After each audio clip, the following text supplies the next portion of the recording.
think the future of energy will arrive loudly, with headlines, with applause. They're wrong.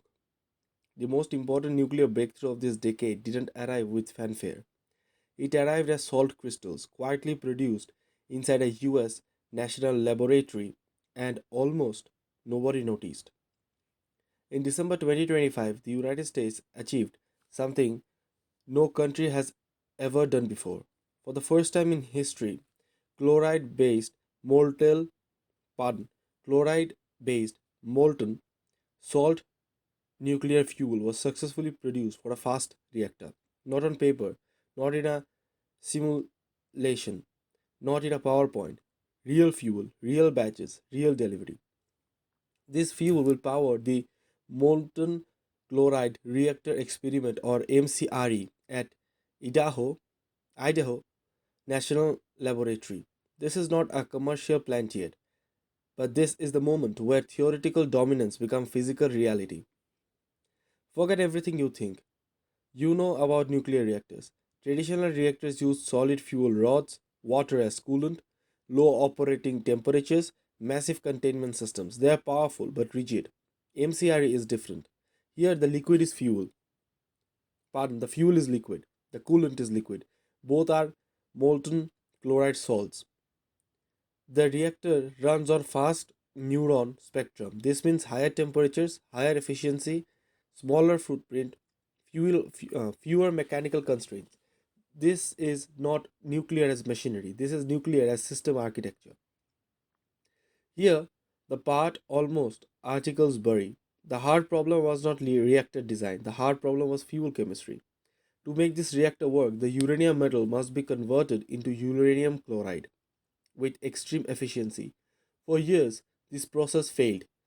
Conversion rates were too low, batch yields were unacceptable. The target was 90% conversion. They couldn't reach it. Then in 2024, the team redesigned the process. The result 95% conversion, full 18 kilogram batches, one batch produced per day. This is the moment where the experiment stopped being fragile. Fuel production is power, and that bottleneck is now broken.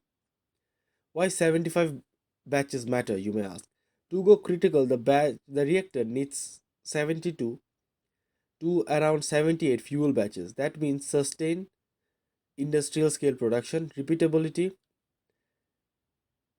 reliability. This is Idaho's National Laboratory's largest fuel produce effort in 30 years.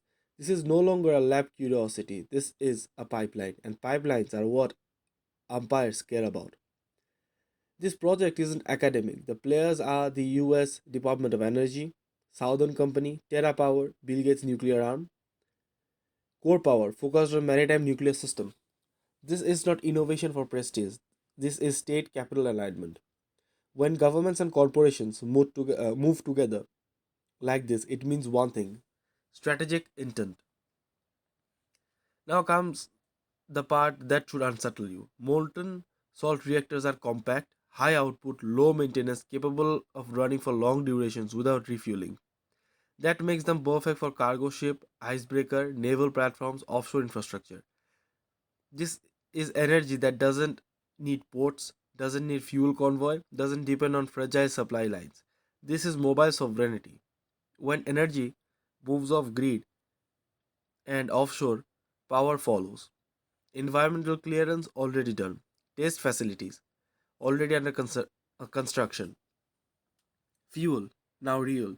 Deployment in the 2030s is not optimism, it's process math. This is fusion. This is execution. The story is not about clean energy. It's not about climate. It's about who controls endurance.